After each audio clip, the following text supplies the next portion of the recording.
Merry Christmas, everyone!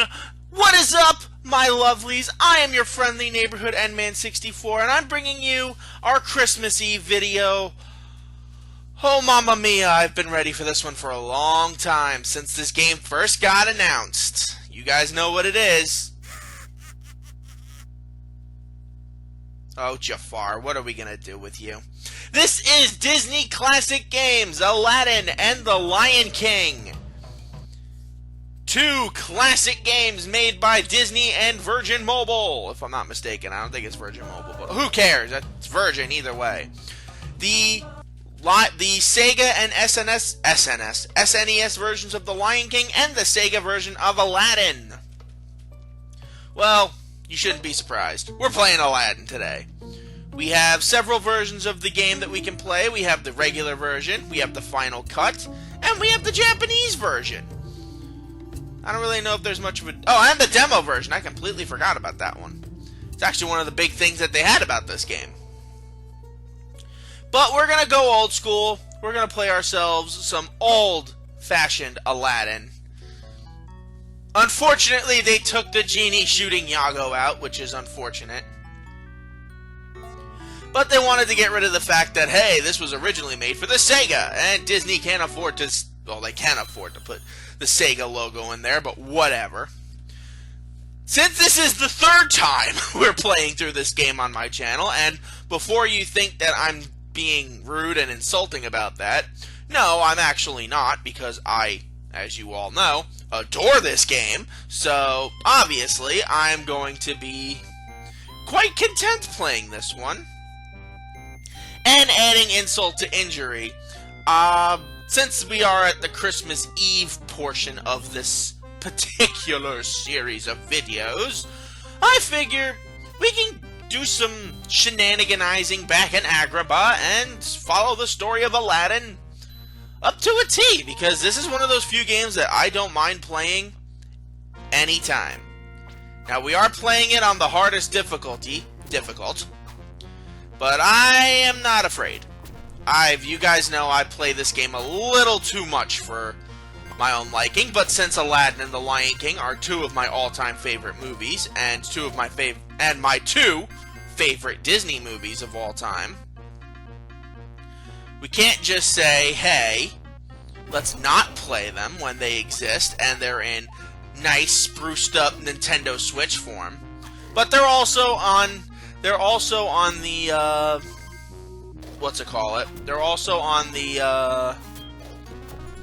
PlayStation 4 and Xbox One. I chose the Switch because I don't have a lot of Switch games, so it'd be nice to entertain myself for a bit. And I picked this up the day it came out, so I know the price has dropped down dramatically since then, but I'm just thankful that I have something different to play on my channel on my Switch, because for a while, the reason why I haven't really picked it up was because I didn't have that many games for it. And as you guys know, I've been saving for for my Disney trip, which I've already gone on by the time this video is uploaded. And I haven't been able to get a lot of games for the channel. Like, the thing I've been able to do the most with it has been using the NES and SNES, the apps for that, so I can play a bunch of different games for that. So I haven't really had a lot of free space. Like, honestly, I think aside from this, my most recent new video game that I own is Kingdom Hearts 3. And that's, like, not a good thing. That's not a good thing. A lot of games have come out since then. Even reboots from the Wii U to the Switch have come out, like Captain Toad and New Super Mario Bros. U and all that. Give me an extra life there, Mr. Peddler. Thank you. But no, this game plays about as beautifully as one would expect it to. It looks just as great as it did on the Sega. They did a really good job fixing up and sprucing up this game. And one of the other things that I think they did really well on in this one is the Final Cut version. The only reason I'm not playing the Final Cut version for this particular video is because I've played it extensively, and on top of that, this game actually has achievements that you can unlock within the game. Like, you don't get anything for them, but you just get the little, hey, you did it! Sort of like regular achievements on Xbox and PlayStation. You have the, respect and the niche of having been able to do it. And Aladdin has the most of these, of these achievements, with Lion King only having beat the game. This one has beat the bosses, beat Jafar, beat these Abu missions, beat the rug ride without dying. That one's a pain in the ass to do. This one I at least know what I'm doing. The Cave of Wonders Abu is not particularly easy. And in case you guys are wondering, especially from the length of the video, we are playing the entirety of this game as well as the entirety of The Lion King tomorrow. So that should be good. And, oh, nope, nice try. Nice try. You cannot hit the monkey! No, you will not hit the monkey! No! Hopefully I do get some more games for the Switch. I know I'm probably going to end up picking up a couple from the Nintendo eShop. Even if it's just like reboots of some, like Castle Crashers or something along those lines. And there you go! Monkeying around. It's the first time I've beaten that, so you guys should be, well, on this. So you guys should be thankful. And I'm sharing some of my experiences with you guys. Problem with Lion King is I've already beaten it on every difficulty, so at least I'm pretty sure I've beaten it on every difficulty. But no matter. Oh, the snakes with the fezzes. This game has so much freaking class to it in terms of other platformers. And I'm sorry, I know I said in an earlier video that it is the second highest selling Sega game of all time. That is not true. It is the third highest selling Sega game. Though I will point out that I don't think games that come packaged with the system should count. I think that's for everything. Like I don't think Wii Sports should be one of the top selling games of all time because, hey, you bought it. Well, yeah, I bought it. That shouldn't count as a game. Like, I probably would not have gone out of my way to buy Wii Sports if it didn't already come pre-packaged with it. But then you go to systems like the Wii U, where they have a bunch of different package systems. Like, some have Super Mario Bros. U, some have Mario Kart 8, some have Super Smash Brothers for the Wii U. Yeah, it's like, so should all those games count for being top sellers, even though they were included? I know Super Mario Brothers, the original game, was included in the NES. I know Super Mario World was, I believe, included with the SNES, and I think Super Mario 64 was included in the N64. GameCube, I don't remember. I think Luigi's Mansion came packaged with that. I know Melee didn't. That much I'm 100% sure of. I think Luigi's Mansion might have. Hey! Scarab, get back here. There you go. But, yeah, I haven't gotten that many game systems on launch date. I know PlayStation doesn't do the launch titles. My Wii U did, but when I got my PS4, I got it brand spanking new. Actually, no, that is a lie. That is a lie. I did get my PS4 brand spanking new, but it did come with Uncharted 4, so I forgot. I did get that. I feel so ashamed for having forgotten that. But whatever. I forgot that I got all those other games with it. I got MLB 16 The Show. I got Xenoverse 1. I have to look through my titles because I know I didn't get any of the Kingdom Hearts games because they weren't out yet when I got my PS4. At least for the PS4. And that's the only... But to be brutally honest, that's the only reason I got a PS4. To play the Kingdom Hearts games in Super, Ultra, Omega, XD, HD. But since then, I have played a bunch of really good games for it, and have also gotten both Spyro and Crash Bandicoot for it. I don't think I'm gonna get Spyro or Crash Bandicoot for the Switch. Primarily because I just don't see a reason to. I have my PS4 for that. I know there are some people that want to play the whole experience on different systems, but I'm not one of those guys. Same reason as to why I got this for the Switch and not for...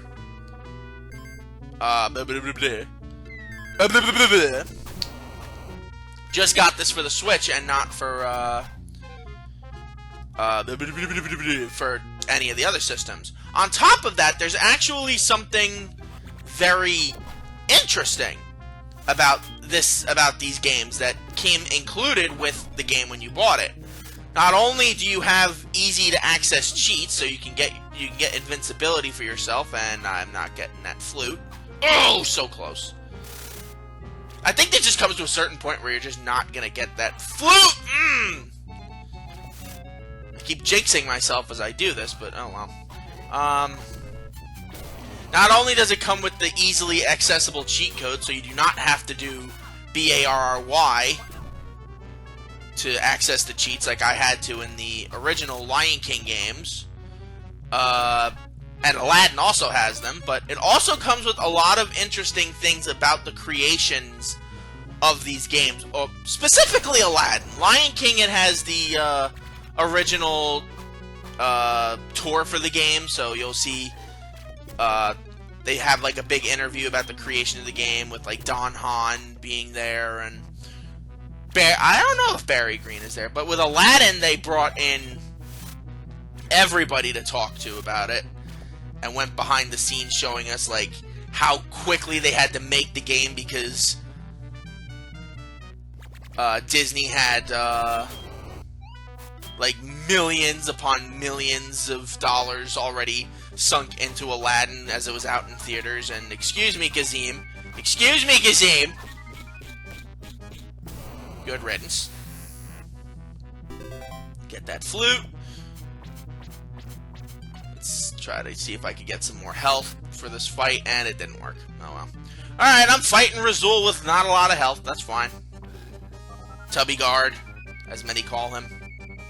Actually, there is something that's a little morbid that I can also talk about here, because, well, there isn't much more to say on the issue of both Aladdin and Lion King being on this game.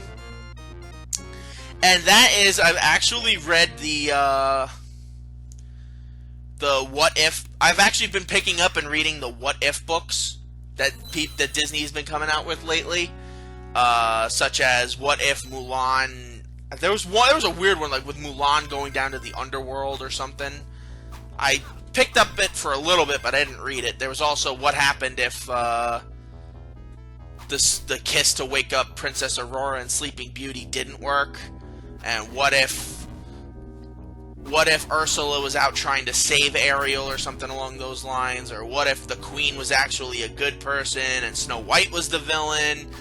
But the one that I've been reading the most recently was what if Aladdin never got the lamp.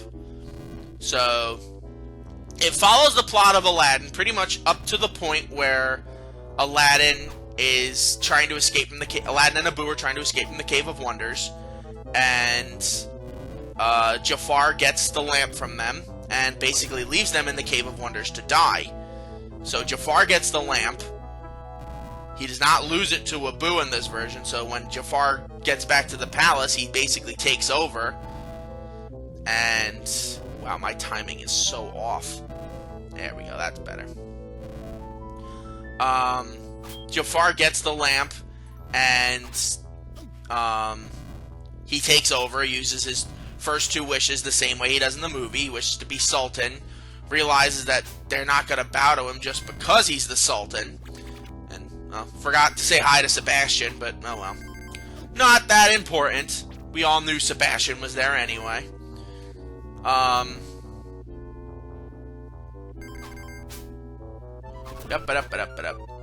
But anyway, like, he gets down to the two wishes and realizes that even Genie doesn't have the power to make people fall in love with him, because that was going to be his third wish, to make Jasmine love him. And then Jafar sets about, in his own ways, trying to use his powers to change the laws of magic. Not for the genie, but for himself. So he creates like an army of the undead, and it gets weird. And somehow, I don't remember how it happens in the book, but Aladdin and Abu do get out of the Cave of Wonders with the help of the carpet. And once they get back to Agrabah, they're like, oh, this is a thing now. Jafar has an army of the undead serving him. So they go to lay low for a bit, spend some time at Aladdin's friend's house, and then they go to rescue Princess Jasmine. And then, getting to the point where I was getting to, because I wanted to talk about... Oh, I'm dead. Wanting to get to the point of talking about Razul, since we did just recently fight him in the last level. Aladdin's helping Jasmine escape. Razul is out to stop them, but he's more of like that good guy who's forced to serve the bad guys thing. He's a genuinely good guy. He has his grudge with Aladdin, but that's to be expected because Aladdin's a thief and Razul's the captain of the guards. There had to be something along those lines. But long story short, Aladdin and Jasmine escape, but not before accidentally killing Razul, as he gets crushed by one of the pillars in the palace. And then later on in the book, as they're leading a rebellion against Jafar, Razul comes back as one of those zombies, and it's like, ugh, that's creepy. Like, Jafar has this morbid obsession with life and death in this book. It's not the same as, like, just him being obsessed with power, and that's sort of a good thing. And the twist that they put at the end of the book is actually really thought-provoking. He does not get his wish to become a genie in the end, as many would expect him to have.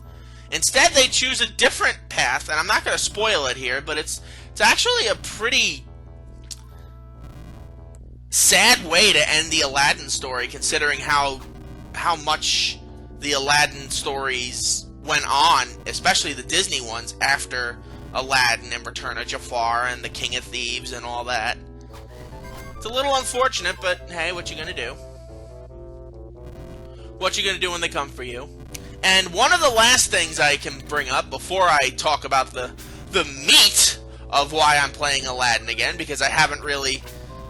I've gone on a little bit about the remake of the movie, but not, like, extensively.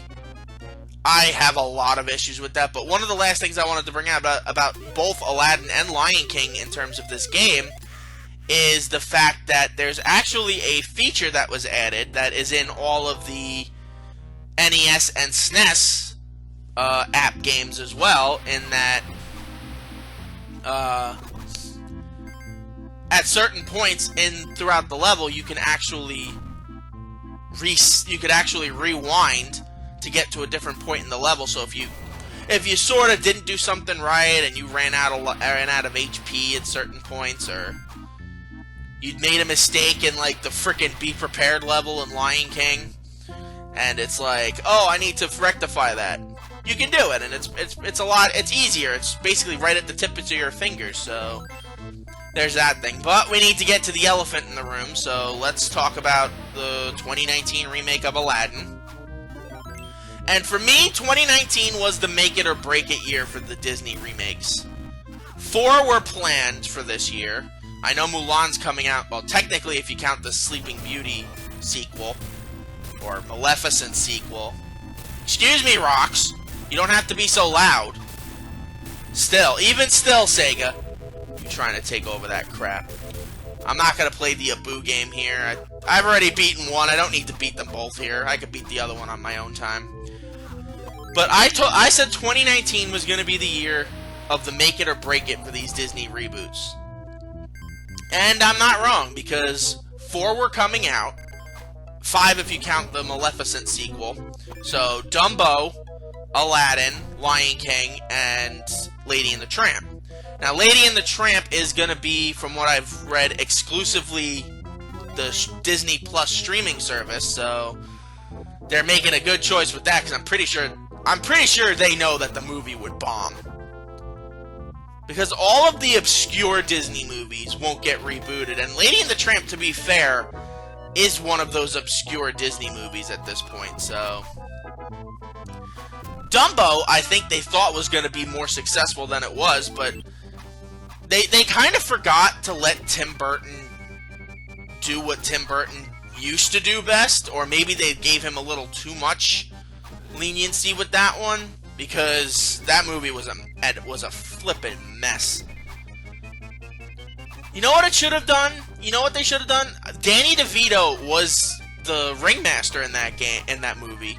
So why not just let Danny DeVito direct it like he directed Matilda? That, I think, would have been a really good take on Dumbo, because Matilda... Look, Matilda is one of those movies that you either love it or you hate it, and I absolutely adore that movie. And nope, not happening. Oh, nope, back up. There you go. Space-time rewinds, and you're not limited. You can do as many of them as you want, because they wanted these games to appeal to kids. And the Kiddywinks could not beat Be Prepared, or the Rugride sections of this game, without cheating, so... Teehee. But yeah, they should have just given Danny DeVito the reins to direct the movie. And Danny DeVito's directing is sort of like Don Bluth's directing, whereas he'll go dark and morbid in certain areas, but not before recognizing that you need to have more of a happy ending than that. The problem with Tim Burton is the last Tim Burton movie that I really enjoyed was probably Big Fish. And I'm not even sure if he did that one. Trying to think. I'm pretty sure he did. And even that one's a divisive movie. Like, Tim Burton has done a lot of good films. Like, back in the day, he was the voice of a generation. Beetlejuice, Batman, Edward Scissorhands, Nightmare Before Christmas. Hell, even Batman Returns was good for the Burton style. But the problem was... Excuse me, Bat. Excuse me, Bat. You know what? Burn in hell, Bat. Burn in hell, Bat! There you go. So I think they should have let Danny DeVito direct Dumbo. Since they didn't, Dumbo was very mediocre and did not do well at the box office, so... Along came Aladdin, which... That movie was such a dumpster fire. And, look, there are things about the movie that I could say were okay. Like, you guys know one of the biggest criticisms I've ever had about the original movie of Aladdin is the fact that Jasmine's character is not fleshed out in almost any sense of the word. She is not fleshed out. She starts out being very fleshed out, as she wants to not be just some trophy wife, but then by the time the genie pops in, Jasmine resorts back to her fairy tale damsel in distress role. Ow. You didn't hear that, even though I said ow. Shut up, either way. And it's like, oh, that's what we're doing? We went from Ariel and Belle to this? But either way, I will say, I almost said Courtney Reed, but that's the girl who plays Jasmine on Broadway. Naomi Scott does a pretty decent job as Jasmine. I will say that. She does a very good job. In fact, I'd say of the casting decisions made in this movie, she was the best. And that's just specifically from the way the film was written. Because I'm not sure if Guy Ritchie did the writing for this movie, so I'm not going to criticize him openly about it because... stupid allergies. But either way, like, I'm not going to openly criticize Guy Ritchie for this unless it was him who wrote this, because The only way to make Will Smith work as the genie to replace Robin Williams, and that was stupid. That was very stupid of me. The only way to make him work as Robin Williams, as the genie, is to make Will Smith do about as far from a Robin Williams performance as the genie as possible. The problem was Disney wanted to have their cake and eat it too. They wanted Will Smith to be Will Smith, but they also wanted Will Smith to be Will Smith being Robin Williams being the genie. And there's a lot of elements of it where it just falls flat on its face. In terms of, like, look, you're never going to duplicate what Robin Williams did in this movie. It's just not going to happen. No matter how often you try, how much you fight to get it like that, it's just not going to happen. So,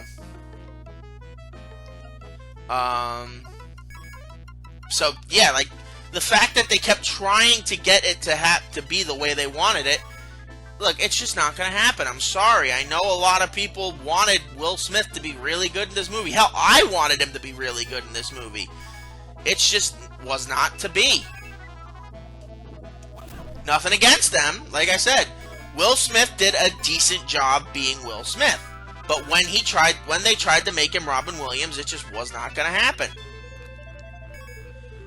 And the less I say about the messes of the casting decisions they made for Aladdin, Jafar, and Iago...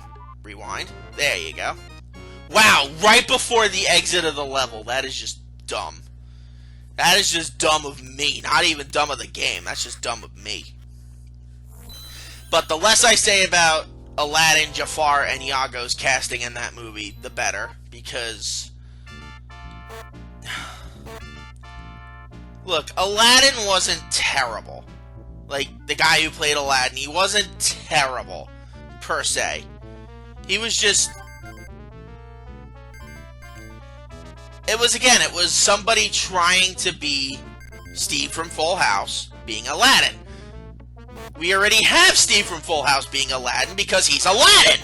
We don't really need another... Yeah, the reason I'm calling him Steve from Aladdin is because I've never been able to pronounce his last name properly. Nor have I ever really known how to. And I have not watched that making of Aladdin thing from the Platinum Edition DVD in a long time, so I couldn't even begin to bring up how you're supposed to pronounce it, so... Yeah, he is Steve from Full House, and that's all he will ever be. But... Alan Tudyk as Iago was not fun. Look, I'm all in favor of trying new things, but if you're not gonna do anything with them, you might as well just go back to the original. Look, Gilbert Gottfried will rarely turn down a paycheck. As long as you give him beer, he will show up and he will be Iago. He has been Iago basically as long as I can remember. So... why not just have him be Iago if you're not going to do anything with the role of Iago to begin with? Like, either way. And then, of course, Jafar, who not only did not look the part of Jafar, he did not sound the part of Jafar, he did not play the part of Jafar very well. Long story short, Disney has not nailed any of these Disney villains in any of these roles. I will say Helena Bonham Carter as the Red Queen in Alice in Wonderland was palatable. If not good, she was palatable. And Idris Elba as Shere Khan, I guess, was also good, and the stepmother. But recently, how about recently? Recent Disney remakes, they have not nailed the villains at all. Like, I don't think I have to bring up Gaston. The villains in the Mary Poppins sequel and the Winnie the Pooh movie being just generic businessmen and bankers and all that. That's not fun. But like I said, Gaston, the less I need to say about him, the better. Jafar was a mess. And I hate to say it, but Scar was also a bit of a mess too. But either way, that's just the casting of the movie. They made a lot of weird decisions with this movie as I play my Flamingo Symphony. In fact, shut up. Let me play the Flamingo Symphony.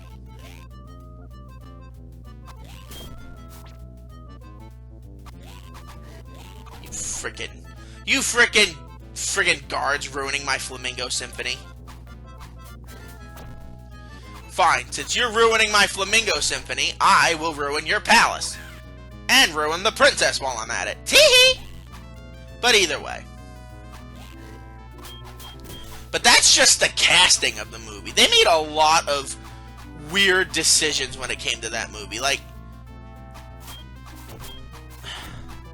everybody says, it's probably the most famous battle scene in any Disney movie outside of the final battle between Prince Philip and Maleficent and Sleeping Beauty.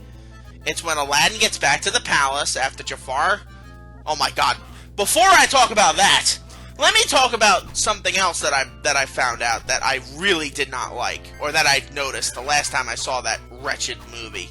And I'm talking Aladdin 2019. Here's something that I noticed that I really did not like. The whole, Aladdin getting banished to the ends of the earth thing in this movie makes no sense. Because Jafar has already taken over. His whole beef of deciding whether or not he should be the prince or not was already decided. He had already lost the lamp. He had recognized that. You didn't have to have any of that mistaken identity crap. But they chose to do it again anyway because, hey, well, the 92 version had Aladdin go to the ends of the earth. Why don't we have you guys go to the ends of the earth? And it's like, really? We're not going to try anything new?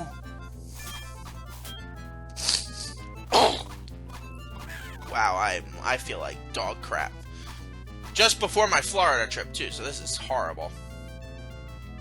But long story short, they choose to do that, and then they choose to have the whole...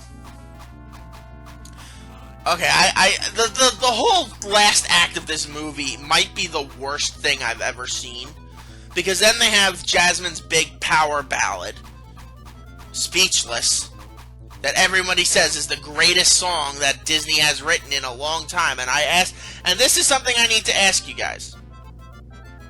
Wouldn't you think the greatest song ever written would have a point to it?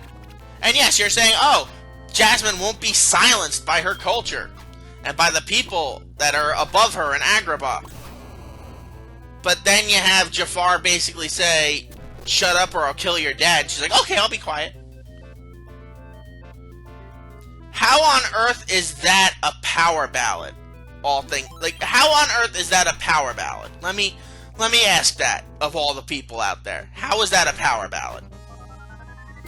I don't know. It's just one of the many stupid choices they made for that movie. And then, the nail in the coffin for this movie was, is, and will always be the fact that during the wedding, or alleged wedding of of Jasmine and Jafar, Jasmine escapes with takes the lamp and escapes with Aladdin on the carpet after Aladdin gets back to Agrabah. But then, adding fuel to the fire is the fact that instead of having the whole Jafar becomes a snake thing, which everybody recognizes is the most badass thing Disney's done in one of their climaxes in a movie in a long time, they make a giant Iago. I know they wanted to go be more like the original fairy tale, which had a subplot about the Rock. And no, I don't mean R-O-C-K, I mean the R-O-C. It's an ancient bird, ancient Arabian mythical bird that apparently is even more powerful than a genie, so when Aladdin tries to use his genie's powers to get him a rock, or the egg of a rock, the genie basically leaves him and says, oh, by the way, that's Jafar, beat him up. In this version, they stick to the 92 script, and they just have Iago go back and try to get the lamp, and that's it. Like, there's no point of making him that when you could have just kept the snake in. Like, you take elements from the original movie that either didn't work or did work, and you try to put your own spin on it, failing miserably, by the way. And then you do stuff, you make your own choices with the movie that aren't nearly as good as the originals. Like, what Aladdin fighting a giant snake is always better than having Aladdin and Jasmine escaping a giant parrot throughout the streets of Agrabah. That's just a normal way of thinking about it. Like, and I'm dead. Rewind, space-time rewind. Nope, rewind, get some more health for me. There you go. That's better. Nope, a little bit more. There you go. Excuse me, Mr. Guard. You're not welcome here, especially since you guys turned on the Sultan so easily.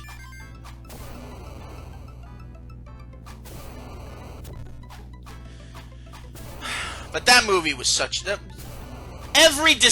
It's very rare that every decision in a movie that is made is wrong. Alright, so get rid of you. There you go, that's better. Piss off, Iago. Not in the mood. Alright, so let's get you. Get a little bit of extra health.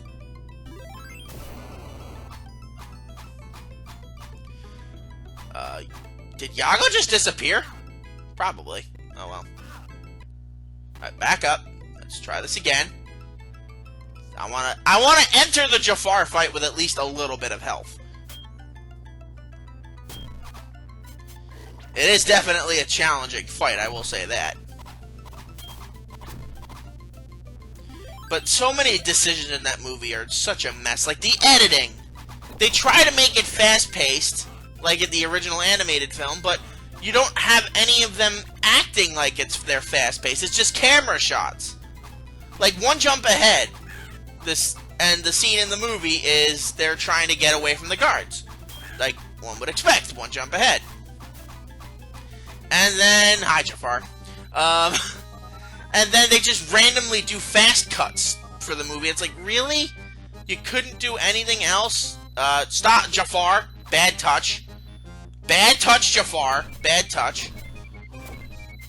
It's just... That movie was just such a mess. And it drives me nuts when people say, oh, that was such a good movie.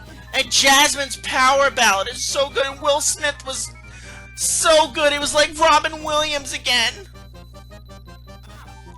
But sure, we can't get Gilbert Gottfried to be Iago again. But sure, we'll cast James Earl Jones to be Mufasa again in Lion King. But whatever. I'm just salty. You guys know that about me by now. I am like the saltiest person on the planet. And Jafar, eat your apples and die already. Come on, Jafar. We know how this is going. Come on. Nope. Almost. Nope. There you go. Whew. But long story short. Oh, I did do this one. Nice. Long story short, Aladdin 2019 is terrible, Aladdin 1992 is amazing. And the game is still amazing, as you guys have seen, because I can talk about stupid things, and only making minimal stupid decisions. Virgin Games, that's what it is, not Virgin Mobile. Virgin Mobile is a cellular service, you clown. But, yeah, that's... Don't really have much else to say, I mean... This game is still as fabulous as it was back then. I'm not going to talk much about the 2019 Lion King in the next part, because, well, I've already have a video railing into that movie, so I'm not going to say much else about the remake. So for the next part, when we play Lion King, I'm going to be... You know what? I'm going to be playing, I'm going to be talking more about Christmas stuff with you guys. Hoping you guys all have a Merry Christmas and whatnot. Because I know not all of us do have off on the Christmas days. In fact, I'm working Christmas Eve night. So tonight I will be working. But Christmas Day I'm off, so that's a good thing. Because not all of us get to celebrate Christmas at the same times. I know some people work on Christmas Day and then get Boxing Day off in Canada, which is a good thing. I wish the United States would do something like that, but as we all expect, you take something away from us Americans and we whine like little children. Unless you subtly do it, we will whine and complain until we get our way, because that's what Americans do best. But either way, next part, I'm going to be talking all about Christmas stuff. Favorite Christmas songs, traditions. Now, obviously, it's not going to be in time with all my Christmas stuff because, well, I'm going to be celebrating Christmas, so, yeah. Either way, thank you guys for joining me here on Christmas Eve and giving me some of your time. I'm your friendly neighborhood Edman64. Join me next time when we take on the Lion King for Merry Christmases for everybody. And then move into 2020 with... yeah, we just go into 2020. So, until we meet again, my lovelies, sayonara.